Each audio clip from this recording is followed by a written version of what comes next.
I had just sold my life's work for $32 million. My retirement party was in full swing, with champagne and laughter, surrounded by all my closest friends. I was finally free.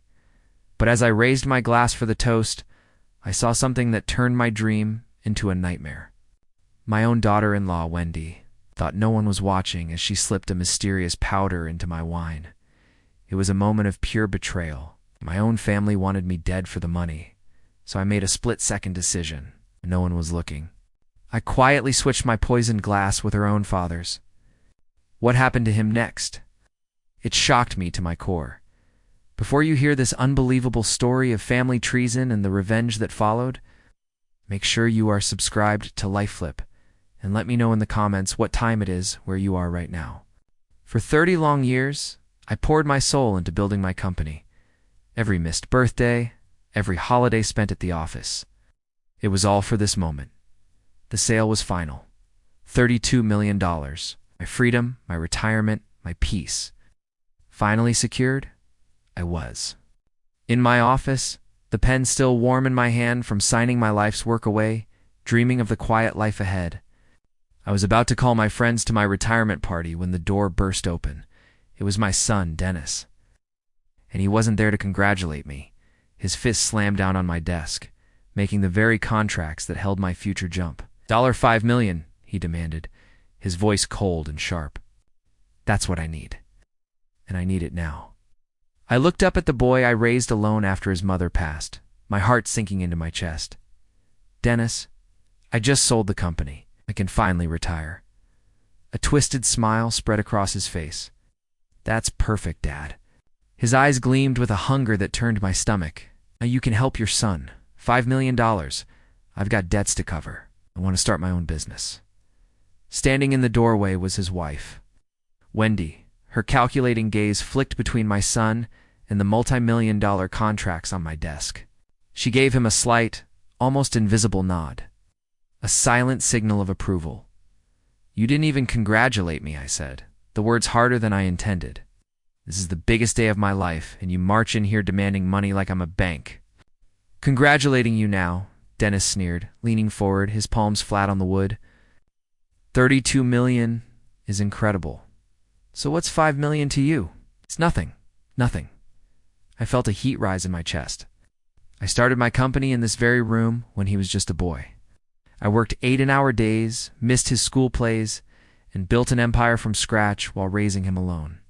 Dennis, you have no idea what this money represents. I gathered the contracts, holding them close to my chest.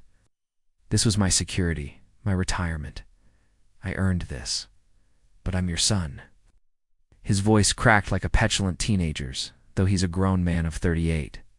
I deserve something for all those years you were working instead of being a father.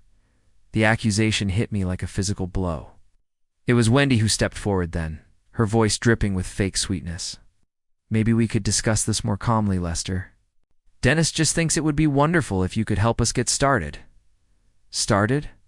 I couldn't hide my bitterness. Dennis had been getting started for 15 years with different schemes, always needing a handout. And since marrying Wendy 3 years ago, his demands had only grown. Come to the party tomorrow night, I said, standing up and tucking my precious contracts into the desk drawer. Bring Wendy's parents. We'll celebrate properly. I'll explain my retirement plans. Maybe then we can discuss how I can help you responsibly. Responsibly? Dennis let out a bitter, hollow laugh. You mean like a loan with terms and interest? I mean like a family who cares about each other's future. I shot back. Wendy leaned in and whispered something in his ear. I saw his face harden into a mask of cold fury. If you don't help us now, he spat, don't expect us at your party. He straightened his jacket with sharp, angry movements. And don't expect us for Sunday dinners or holidays either. The threat hung in the air between us, toxic and final. I watched my little boy transform into a greedy stranger right before my eyes. That would be your choice, I said, keeping my voice steady despite the storm raging inside me, not mine. The party starts at 7. He turned to leave, then spun back. His fist slammed the desk again, harder this time. A coffee mug jumped and spilt, dark liquid spreading across my reports like a stain. "You're making a mistake, old man," he snarled. "We're your family. We deserve that money more than some savings account." Wendy placed a hand on his arm, but her cold eyes never left mine. "Come on, honey. Let's give your father time to think about what really matters." They walked out together. I heard their sharp, urgent voices in the hallway, plotting. The front door slammed so hard the windows rattled. Through the blinds, I watched Dennis rev his expensive BMW and peel out of the driveway. Wendy was already on her phone, talking a mile a minute. I sank into my chair, staring at the coffee stain ruining reports I'd never need again. 30 years of building something. And my only son saw it as his personal lottery ticket. My phone rang. It was Jim, my oldest friend and business rival. "Lester, I heard the news. 32 million, you magnificent devil." His genuine laughter filled the empty room. "Suppose you're having a celebration?" "Tomorrow night at 7, I said, my spirit lifting slightly at the sound of a real friend. "Can you and Martha make it? Wouldn't miss it for the world?" he boomed. "This calls for champagne. Real champagne." After I hung up, I called the caterer. "Susan," I said, "I need everything perfect. Money is no object." But my son's words echoed in my mind. "We deserve that money." My phone buzzed. "Dennis," I let it ring. He called twice more. Then a text came through. "Dad, we need to talk. This is important. Important to him." Everything was always important when money was involved. Another text. "Wendy's parents want to meet you before the party. Can we come by around 6? I stared at the message. Were they part of this? Did they know their daughter was orchestrating a shakedown? I made my decision. The party would go on. My real friends would celebrate with me. If my son chose to stay away, that would tell me everything I needed to know. The next morning, I pushed the hurt aside and focused on creating a perfect night. I went to the finest stores. "Price is no object," I told the wine merchant, Vincent. "My friends deserve champagne that costs more than most cars." My home was transformed into a paradise of white linens, sparkling crystal, and soft music. It was perfect. This was what success looked like. It's not a desperate demand for cash, but a beautiful celebration shared with people who genuinely cared. At 4 p.m., I stood on my terrace. Everything was ready. What? Dennis had demanded $5 million for his debts. But this demonstrated how wealth should be used. With purpose, with gratitude, the first guests arrived. Jim and Martha Patterson. Their bear hugs and warm smiles were the real prize, not the money. More friends poured in. My banker, my doctor, my neighbors. Each brought heartfelt congratulations and stories from our 30-year journey. They understood. They knew the sacrifice. They celebrated the achievement, not the bank account. By 6:30, the party was in full swing. Laughter and warm conversation filled the air. This was the dream I had worked for. Then, headlights swept across the driveway. Dennis's BMW pulled in. He got out, followed by Wendy in a sleek black dress. And then her parents, Homer and May, looked kind and utterly unaware. Dennis approached me with a face full of practiced shame. "Dad, I owe you a massive apology," he said, his voice soft. I was completely out of line. Wendy stepped forward, holding an expensive gift. Lester Dennis felt terrible all night. "We brought you a gift to show our appreciation." Homer, her father, shook my hand. "Congratulations, Lester. This is a wonderful achievement. I was cautious, but I let them in." Maybe there was hope. Dennis moved through the party, shaking hands. Being the son, I remembered. Wendy charmed my friends, playing the perfect daughter-in-law. For a moment, I dared to believe the reconciliation was real. Then my phone buzzed. "My attorney." "Excuse me, everyone," I announced. "I need to take this." I stepped into the living room by the large window overlooking the terrace. As I discussed the final wire transfer details, my eyes absently watched my guests. And that's when I saw it. Wendy, thinking she was hidden from view, glanced around. Her hand moved to her pocket and pulled out a small, secret packet. With a quick, practiced motion, she held it over my wine glass. A fine powder dusted the rich red wine. She stirred it quickly with a cocktail stirrer, pocketed the evidence, and walked away as if nothing had happened. My blood ran cold. The apology, the gift, it was all a lie. Calculated performance. They weren't here to reconcile. They were here to kill me. My heart hammered against my ribs. I finished the call with my lawyer, my mind racing. She wanted me dead. One sip of that wine and my son would get his $5 million. And much, much more. I took a deep breath and walked back to the party, a calm smile plastered on my face. Wendy looked at me, her eyes flicking nervously toward the drink table. Everything settled?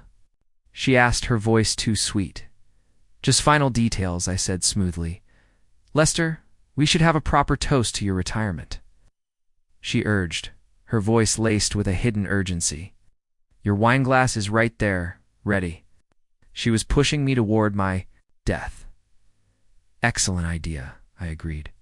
But first Dennis Wendy helped me in the kitchen with the special champagne flutes. As they went inside, I turned to her father, Homer. Homer, how are you adjusting to retirement? I asked, moving casually closer to the drink table. As he launched into a story, I saw my chance. Everyone was distracted. In one silent, fluid motion, I switched our glasses. The poison meant for me was now directly in front of Homer Thompson Wendy. Returned, her eyes immediately searching for and finding my glass, now safe in my hand. She smiled, a predator seeing its prey step into the trap. Everyone, gather around, I called out. I raised my glass. Wendy watched me, her eyes gleaming with anticipation. She was waiting for me to drink. She was waiting for me to die. I looked. Around at all the faces, my true friends, and the wolves among them. Friends, I began, my voice strong. This is a meaningful evening, but I've learned something tonight. I've learned that not everyone who claims to love you actually does. The crowd fell silent. Wendy's smile vanished. Some people see success and think only of what they can take, I continued, my gaze locking onto hers. In fact, someone at this very table tried to poison me just minutes ago. Gasps erupted around me. Wendy's face turned ghostly white. Homer, stop, I shouted as he, confused, began to raise his own glass to his lips. Don't drink that. It contains poison. Homer froze, the glass trembling an inch from his mouth. Everyone stared in horror. What are you talking about? Dennis cried, jumping to his feet. Wendy, I said, my voice cold and steady. Would you like to explain what you put in my wine glass while I was on the phone? I saw you do it. That's ridiculous. She shrieked, her voice pitched high with panic. Why would I do that? This is insane. You looked around to make sure no one was. Watching, I detailed relentlessly. You stirred it in and pocketed the evidence. Dennis stared at his wife, horror dawning on his face. Wendy, tell him he's wrong. Of course it's a mistake. She snapped, desperation taking over. Fine, I said coolly. Let's settle this. We'll take that wine to a lab for analysis. If I'm wrong, I will apologize to everyone here. I reached for Homer's glass. If I'm right, this is attempted murder. Wendy lunged forward. You can't, she cried, and with a theatrical stumble, she crashed into the table, her hand smashing the poisoned glass onto the stone terrace. It shattered into 1,000 pieces, the red wine spreading like blood. Oh no, she gasped, her performance pathetic. I'm so clumsy. I'm so sorry. The silence that followed was louder than any scream. The evidence was destroyed, but her guilt was. Written plain for everyone to see. That was no accident, Wendy, I stated. Everyone knew it. Everyone saw it. She scrambled to her feet, her mask completely gone, replaced by raw panic. I don't have to listen to this, Dennis. We're leaving. But Dennis was just staring at her, the pieces finally clicking into place. The money demand was yesterday. You pushed me. Wendy, what debts? What have you done? We're leaving, she screamed, grabbing her purse and storming out in a rage of shame, dragging my shattered son behind her. They left her parents standing there, humiliated and heartbroken. Homer and May turned to me, their faces etched with unbearable shame. We are so deeply sorry, Lester, Homer whispered, his voice trembling. You saved my life. We failed as parents. I placed a hand on his shoulder. This is not your fault. You are good people. Wendy made her own choices. The party continued, but the mood had shifted. It was no longer just a retirement celebration. It was a victory. A victory of justice over greed, of truth over betrayal. I had exposed the snake in my garden. I had protected an innocent man. And I had secured my retirement, not just with money, but with the peace of mind that comes from knowing exactly who your real family is. The people who stay. The people who care. The people who would never slip poison into your glass. If you enjoyed this story of ultimate betrayal and the revenge that followed, make sure to like this video, subscribe to LifeFlip, and let us know in the comments what you would have done. Don't forget to click on the next video to hear another incredible story of karma served cold.